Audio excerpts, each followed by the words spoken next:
주시는 하나님의 말씀입니다. 구약 성경 출애굽기 34장 21절로 24절의 말씀입니다. 이 말씀을 교독하겠습니다. 제가 한 절 읽고 여러분이 한 절 읽습니다. 너는 엿새 동안 일하고 일곱째 날에는 쉴지니 밭갈 때나 거둘 때에도 쉴지며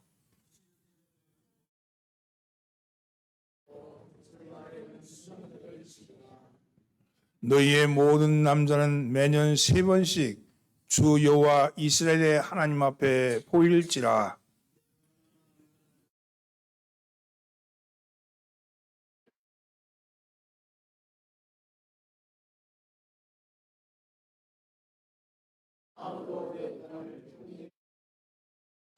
아멘. 할렐루야.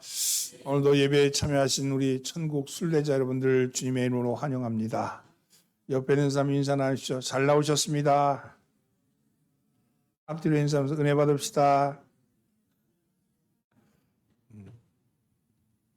남편을 여의고 자녀들의 권유로 처음 교회에 나오시는 70대 되신 할머니 한 분이 계십니다.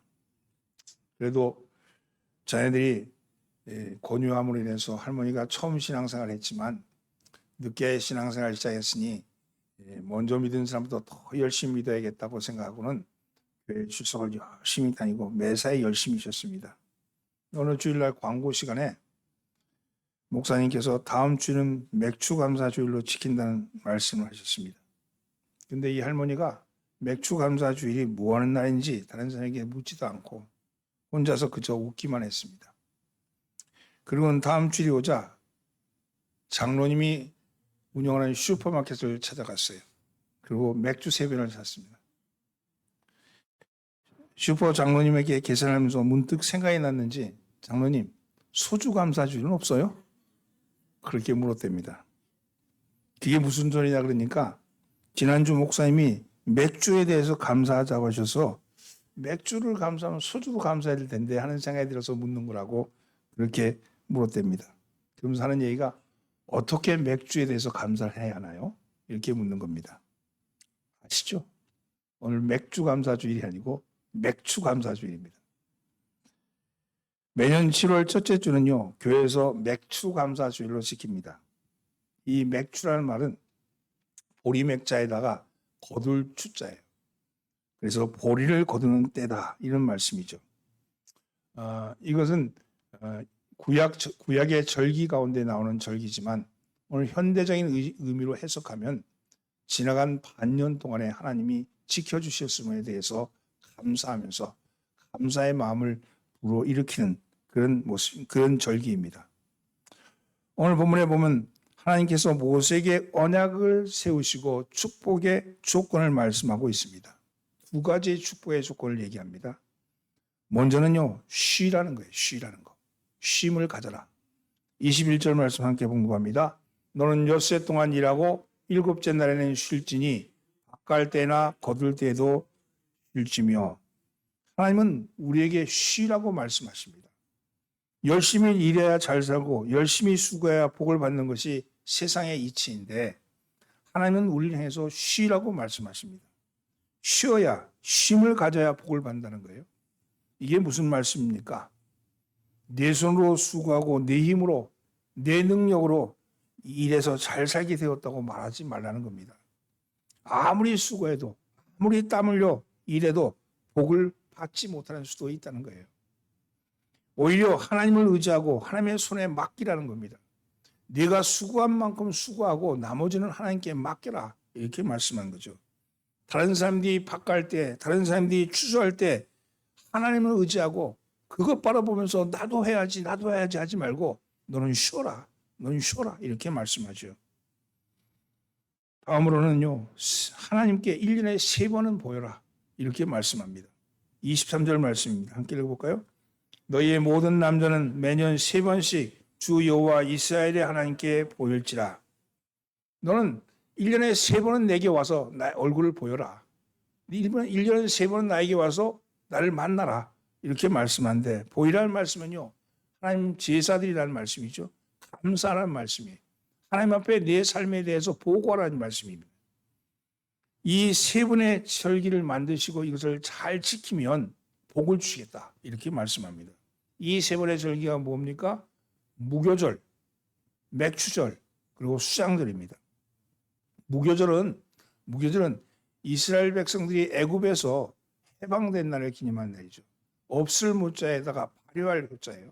그러니까 효소 있죠. 무교라는 게 이 효소를 넣지 않은 이스트를 넣지 않은 빵을 들고 나온, 그래서 밀가루 반죽 그대로를 들고 나온 것을 기념해서 세운 절기가 무교절입니다. 이스라엘 백성들이 하도 급히 나오니라고 빨리 도망 나와야 되니까 발효할 시간이 없었어요. 발효할 사이가 없었어요. 그렇게 긴급하게 해방을 시키셨던 하나님의 은혜를 기억하면서 이 날을 지켜라. 이게 무교절이죠. 그리고 오늘 말하면 초실절입니다. 오늘 말하는 맥추절입니다. 이 맥추절은 처음 수확한 밀과 보리를 하나님께 드리는 감사절기입니다. 그리고 수장절이죠. 수장절은 연중에 거두린 과일과 곡식을 저장하게 하신 하나님께 감사를 드리는 절기입니다. 특별히 오늘은 맥추절입니다. 맥추절은 77절 혹은 오순절이라고 불렸는데, 77절은 이때가 보리 수확의 첫 단을 하나님께 드린 초실절로부터 시작해서 7주간을 추수하고서 차고 난 다음 날 하나님께 예배 드리는 날이에요. 그래서 계산을 하면 50일이 된 날. 그래서 오순절이에요. 왜 오순절에는 5호자에다가 10순자거든요. 그래서 오순절입니다.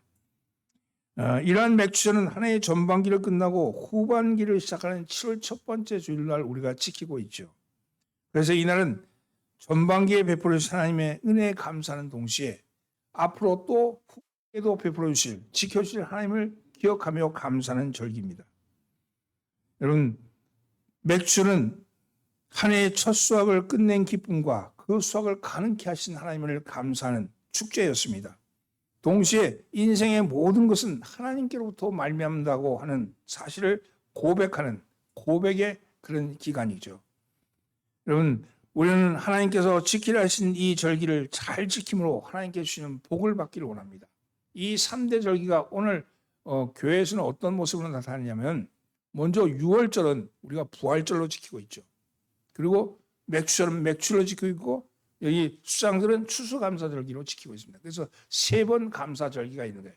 교회 안에서 우리가 1년 동안 3번 하나님께 감사드리는, 그래서 감사절기가 있는 거죠. 오늘 본문은 맥추절 3대 절기를 지킬 때, 이 3번 지킬 때 하나님이 우리에게 주시겠다는 약속, 어떤 약속, 우리에게 하나님이 어떤 복을 주시겠다고 약속했냐, 이 말씀을 함께 나누려고 합니다. 하나님이 우리가 이 절기를 지킬 때 어떤 복을 주시느냐, 이런 따라서 대적을 물리칩니다. 24절 말씀 함께 공독합니다. 내가 이방 나라들을 내 앞에서 쫓아내고 네 지경을 넓히리니 네가 매년 3번씩 여호와 네 하나님을 배우려고 올 때 아무도 내 땅을 탐내지 못하리라. 내가 이방 나라들을 내 앞에서 쫓아내고, 내가 이방 나라들을 내 앞에서 쫓아내겠다는 거예요. 이방이라는 것은요, 여기는 가나안 원주민을 말하죠. 이스라엘 대적하는 사람들을 말합니다. 하나님이 이스라엘 백성에게 약속하신 땅을 줄 때 그 땅은 아무도 없는, 임자 없는 땅이 아니었습니다. 이미 그곳에 정착하고 있었던 원주민이 있었어요. 그곳에는 모두 7족속이 있었습니다. 헷 족속, 길가라 족속, 아모리 족속, 가나안 족속, 브리스 족속, 히위 족속, 여부스 족속, 이 7족속들이 살고 있는 땅이었어요. 그리고 이들은 이스라엘 백성보다 약한 사람들이 아니고 그 토착민들이 아주 강대하고 강한 사람들이었습니다. 가나안을 정탐하고 돌아왔던 12명 중에서 여호수아와 갈렙을 제외한 10명의 사람들이 뭐라고 보고했냐면, 민수기 13장 33절에 보면 그들 가나안 땅에 살고 있던 사람에 비해서 우리는 스스로 보기에도 메뚜기 같으니 그들이 보기에도 그와 같을 것입니다. 우리가 볼 때 저 사람에 비하면 우리는 메뚜기 같더라. 그런데 그들이 우리를 봐도 그렇게 보였을 거다. 이렇게 얘기하고 있잖아요. 이런 말씀을 살펴보면 가나안 원주민들은 정말 키가 크고 대단히 강한 사람들이었음이 틀림이 없습니다. 그런데 그럼에도 불구하고 하나님께서는 그 모든 열방을 물리쳐 주셨습니다. 실제로 하나님은 그들을 물리치시고 그 땅을 차지하게 하셨습니다. 열방을 내 앞에서 쫓아낸다는 말은 이스라엘이 가나안 족속과의 정복 전쟁을 할 때 승리하게 하여서 가나안 족속을 다 물리치게 한다는 말씀이죠. 오늘 이것을 우리에게 적용해 보면 어떨까요? 우리 앞에 놓여 있는 우리의 삶을 대적하는 여러 가지 문제들을 해결하시겠다는 겁니다. 쫓아내시겠다는 겁니다. 우리가 신앙적인 삶을 살아가는데도 7족속의 문제 7족속이 우리 앞에 놓여 있습니다. 영적인 문제, 경제적인 문제, 건강의 문제, 인간관계의 문제, 가정의 문제, 자아의 문제, 또 사회생활의 문제 등 7문제가 우리 앞에 놓여 있는 거예요. 이 문제들이 우리의 삶을 위협하고 있죠. 그저 우리가 그걸 쳐다보면 하나하나도 다 풀기 어려운 문제예요. 그 문제가 강력하게 우리를 압박하고 있습니다.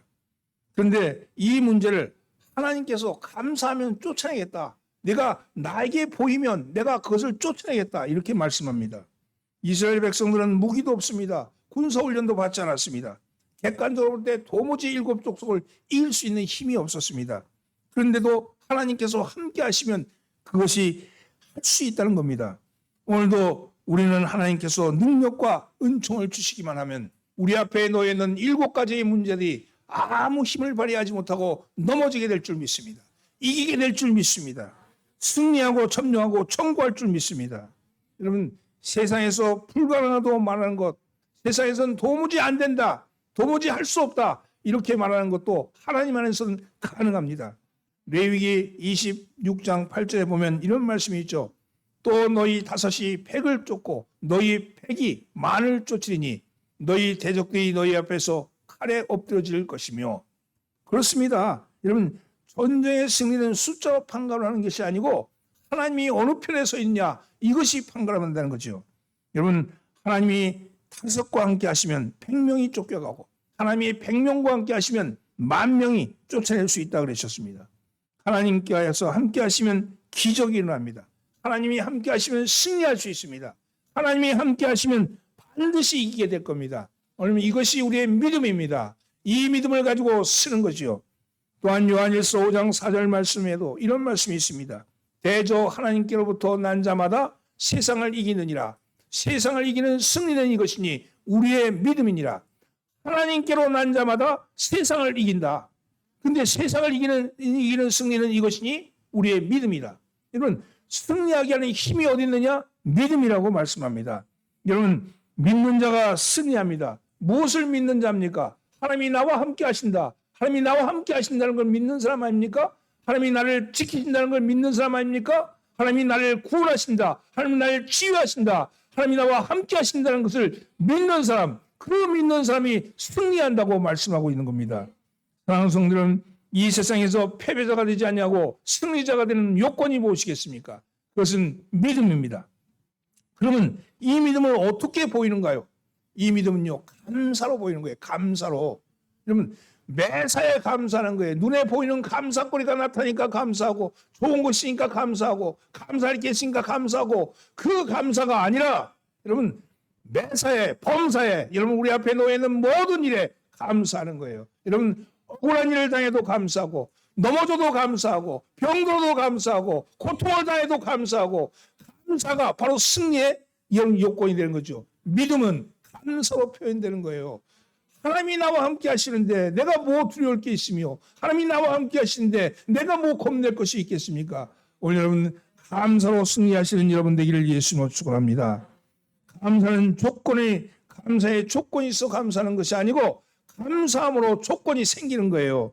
여러분, 어떠한 경우를 만나더라도 감사를 잊지 마시기를 바랍니다. 감사를 잊지 아니하고 감사할 때 우리 앞에 놓여 있는 대적, 7가지의 문제들이 하나씩 둘씩 해결되는 역사가 일어날 줄 믿습니다. 그런 역사가 일어나기를 예수님으로 축원합니다. 옆에 있는 사람 인사하면서 감사합시다. 그래서 한계를 넘어서게 합니다. 오늘 24절 말씀해 보니까 내 지경을 넓히리니 이렇게 말씀하고 있어요. 내 지경을 넓히리니. 여기서 지경은 무엇을 말합니까? 땅의 경계죠. 그런데 우리의 언어로 표현하면 자신의 한계입니다. 자신의 한계. 우리는 우리 스스로가 나는 이 정도밖에 안 돼. 나는 이 정도밖에 안 돼. 이렇게 미리 한계를 정해놓고 살아가고 있어요. 어렸을 때는 안 그랬어요. 어렸을 때는 뭐든지 할 수 있을 것 같아요. 눈에 보이는 다 할 수 있을 것 같아요. 그런데 살아가면서 이리 채이고 저리 실패하고 이리 망하고 이리 깨지고 그러면서 나는 이거 정도밖에 안 되는구나. 나는 요 정도밖에 안 되는구나. 점점 쪼그라들어 있는 거예요. 그리고 스스로가 만드는 한계가 있어. 그건 난 못해. 그건 할 수 없어. 왜냐하면 예전에 못했으니까. 예전에 실패했으니까. 이런 생각에서 한계를 정해놓고 있었다는 겁니다. 목사가 암 환자에게 신방 가서 기도합니다. 주여 이 암이 예수 이름으로 깨끗이 나을지어다. 이렇게 축복하며 기도합니다. 그러면서 아멘 하는데 이거 같이 아멘 하고 속으로는 뭐래? 이 병은 안 돼. 목사 기도한다 낫겠어? 스스로가 정하는 거야. 요거는 안 돼. 요거는 의사도 안 된다 그랬고 그러는 거예요.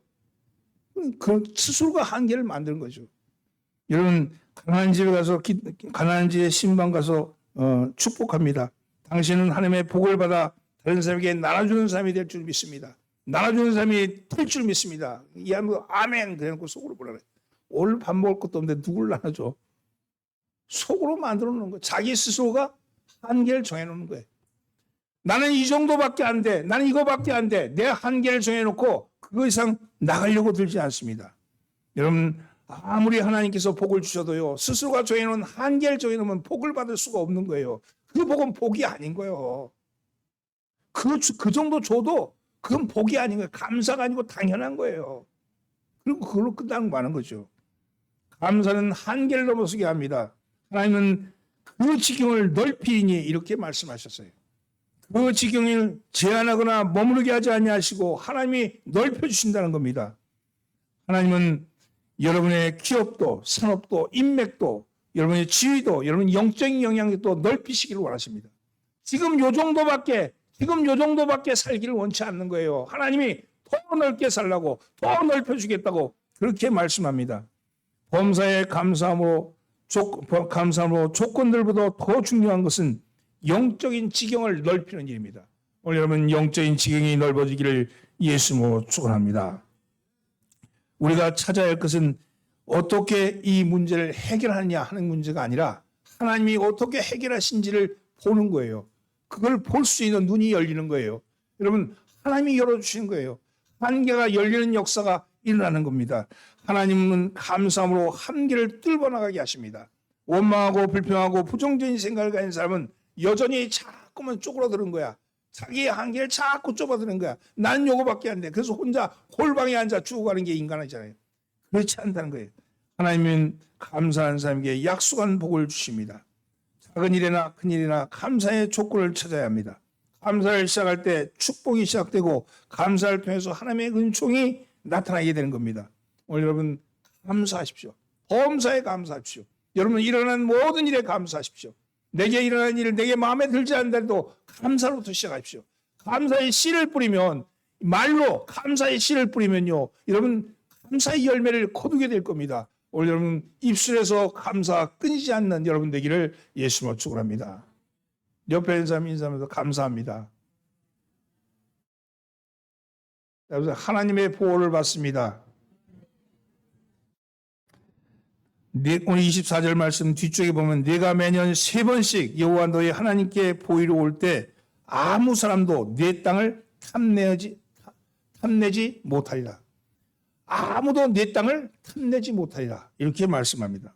여러분 이스라엘 백성 중에 이 성인 남자들은요 어느 곳에 살든지 이 3대 절기가 되면 예루살렘에 하나님을 보이러 갔어요.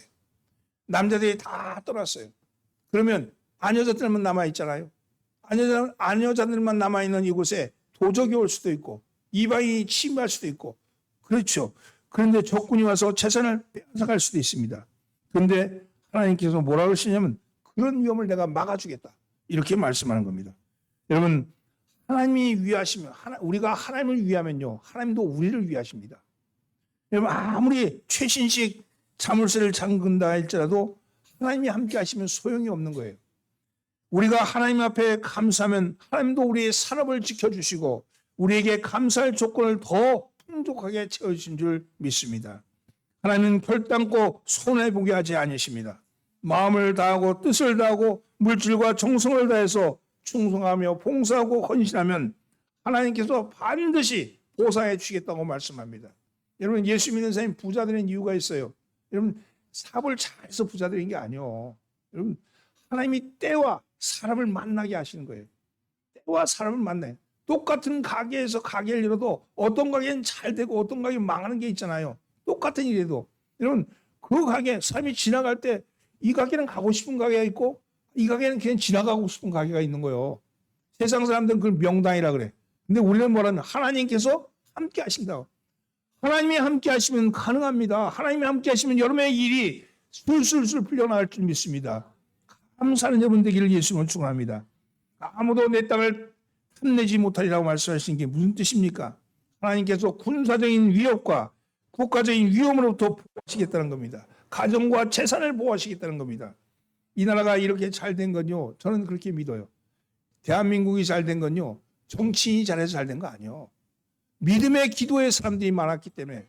여러분, 60대 70대 구국재단을 쌓으면서 기도해서 끊임없이 기도했던 기도가 아직 남아있기 때문이에요. 아직 기도의 여운이 남아있기 때문에. 그런데 지금 구국재단은 다 무너지고 말았습니다. 기도의 재단이 다 무너지고 있어요. 여러분, 이 나라가 이제는 우리의 경제력, 군사력으로 이겨내려니까 너무너무 힘든 거 아닙니까? 여러분, 정치인들은, 군인들은 군사력으로 막으라 그러십시오. 우리는 누구로 막아요? 우리는 기도함으로 막아야 합니다. 여러분, 기도함으로 막아야 합니다. 기도함으로 막아야 돼요. 전쟁은 하나님께 속한 거예요. 하나님께서 눈을 감으시면 이 나라는 망합니다. 여러분, 이 나라가 승리하기 위해서는 기도하셔야 합니다. 여러분, 나라를 위해서 기도하고 사회를 위해서 기도하고 민족을 위해서 기도해야 합니다. 그래야지만이 이 나라가 살 수 있는 거 아니겠어요? 그 일을 보호해 주시겠다는 하신 하나님, 주님 앞에 나와 감사하십시오. 지금 우리가 사는 게 얼마나, 단군 이래로 우리는 제일 잘 사는 거예요. 단군 이래로. 단군 이래 하루 세 끼 전 국민이 밥 먹는 건요, 이 시기밖에 없었어요. 여러분, 우리 100년 전만 해도 두 끼 먹는 게 잘 먹는 거 한 끼 먹고 사는 사람도 많았어요. 근데 지금 세 끼 먹는 이 시대가, 지금 먹을 것이 넘쳐가서 어떻게 살을 뺄까 고민 아닙니까? 여러분, 이런 시대를 살고 있는데 이럴 때 감사는 더 줄어들고 불평이 더 많이 늘어나지 않습니까? 여러분, 감사하십시다. 하나님께 감사하십시다. 이건 정치 이데올로기도 아니고 누굴 선전하는 게 정말 하나님께 감사해야 되는 거예요. 하나님께 감사할 때 불평하고 불명한 입술을 집어넣고 감사할 때 하나님께서 우리를 보호해 주신다고 말씀합니다. 하나님이 보호하지 아니하시면 여러분, 교통사고로부터 여러 사건 사고가 얼마나 많습니까? 그 사고로부터 하나님이 우리를 보호하지 아니하면 우리의 생명을 누가 우리를 보호할 수 있겠습니까? 사랑하는 성도는 강도 만나지 않도록, 병들지 않도록, 사고 나지 않도록, 개인적인 위험에 빠지지 않도록 하나님이 보호하신다고 말씀합니다. 오늘 여러분, 감사하시는 여러분 되기를 예수님으로 축원합니다. 옆에 있는 사람 인사합시다. 감사합니다. 감사는요, 마치 수증기와 같은 거예요. 뜨거운 태양에 비치면 물은 수증기가 되어서 위로 올라갑니다. 위로 올라간 수증기는 모여서 큰 물을 이루게 되죠. 그리고 하늘로부터 소나기가 싹싹 쏟아집니다. 여러분, 감사하면 그 감사 하나가 모여서 소락비를 내요. 소락비를. 근데 감사하지 않으면, 수증기가 없으면, 올라가는 게 없으면 내려오는 것도 없는 거예요. 올라갈 때는 그 수증기처럼 올라가지만 내려올 때는 소락비처럼 내려온다 그랬어요. 사랑하는 성도들은 은총의 소낙비를 받으시기 바랍니다. 은총의 소낙비가 내리시기를 바랍니다. 잠언 3장 9절로 10절 말씀에 내 재물과 내 수산물의 처음 익은 열매로 여호와를 공경하라. 그리하면 내 창고가 가득 차고 내 포도주 틀에서 새 포도즙이 넘치리라. 내 재물과 내 수산물의 처음 익은 열매로 여호와를 공경하라. 여기 어떤 농사 짓는 양반, 그 농사꾼이 얘기해. 처음 익은 열매로 여호와께 공경하라 그랬는데, 처음 익은 열매는 좋은 게 아니래. 처음 익은 열매는 좋은 게 아니래. 짐승도 새끼를 낳는데 처음 나오는 새끼는 이 문을 여는 문열이가 나온대. 문열이가 나온대. 태의 문을 여는 게 문열이잖아요. 그래서 문열이가 나온대. 근데 하나님이 좋은 것을 받는 게 아니고 처음 것을 받는다는 거예요. 처음 것을. 그 얘기는 무슨 얘기입니까? 하나님께서 기뻐하시는 게 뭐냐? 내 마음이 나에게 있어라. 좋은 것 가져오라 그렇게 얘기하는 게 아니고 너의 처음 것을 가져와라. 여러분, 어떤 자식이 효자입니까? 효자가 어떤 자식이 효자예요? 첫 봉급 타가지고 엄마 빨간 네이 사주는 그 자식이 효자요. 첫 봉급 타가지고 엄마 빨간 네이 사주는 그 자식이 나중에도 효도예요. 첫 봉급 타가지고 지 좋아하는 아이폰 사고 여기저기 놀러 다니는 거 그거 뻔해. 이제 가봤자 효도 안 해. 그 자식 재산 물려줄 필요 없어 그것들. 여러분 나중에 돈 벌면 해줄게요 이렇게 말하고 말로만 그렇게 하는 거 카드 하나 보내고 나중에 제가 돈 벌면 좋은 거 사드릴게요. 나중에가 어디 있어. 지금 중요한 건 지금 내 마음을 이 모든 것이 하나님이 내 부모님이 날 키워주셨구나 감사합니다는 그 감사가 있는 자녀가 효도예요. 효자예요. 그렇죠? 여러분 그렇습니다. 하나님께서요 이렇게 말씀한 거예요. 내 처음 익은 열매로 여호와께 공경하라. 그리하면 내 창고가 가득히 차고 내 포도즙 틀에 새 포도즙이 넘치라. 오늘 여러분 이 축복이 저와 여러분에게 있기를 예수님으로 축원합니다. 말씀을 정리합니다. 3번 하나님께 나와서 하나님께 감사하면 3가지를 대적을 물리쳐 주겠다. 두 번째 한계를 넘어서게 하겠다. 세 번째 내가 너를 보호해 주겠다. 이렇게 말씀합니다. 오늘 맥주 감사절로 드리는 이날에 하나님께 감사함으로 하나님이 약속하신 복이 여러분의 삶에 이루어지기를 예수님으로 축원합니다. 기도합니다. 하나님 복을 주시옵소서. 복을 주시옵소서. 복을 주시옵소서. 감사함으로 인해서 주신다고 하신 복을 저에게 허락하여 주옵소서. 7가지 대적을 물리쳐 주신다고 말씀하셨사오니 주여 저희의 삶에 일어나는 7가지의 문제들이 해결되는 역사가 나타나게 하여 주옵소서. 영적인 문제, 경제적인 문제, 건강의 문제, 인간관계의 문제, 가정의 문제, 자아의 문제, 사회생활의 문제 등 문제의 7족속이 싹 사라지게 하여 주시옵소서. 주님 한계를 넘어서게 하여 주옵소서. 우리 스스로가 만들어놓은 한계를 넘어서서 하나님이 만드시는 그 넓은 지경을 향해 나갈 수 있게 하여 주옵소서. 주님 우리의 삶을 보호하여 주옵소서. 오직 주께서 보호하지 아니하시면 우리는 아무것도 아닌 것을 고백합니다. 오늘 감사함으로 하나님의 보호 아래 있게 하여 주시옵소서. 우리를 권하신 예수님의 이름으로 기도하옵나이다. 아멘.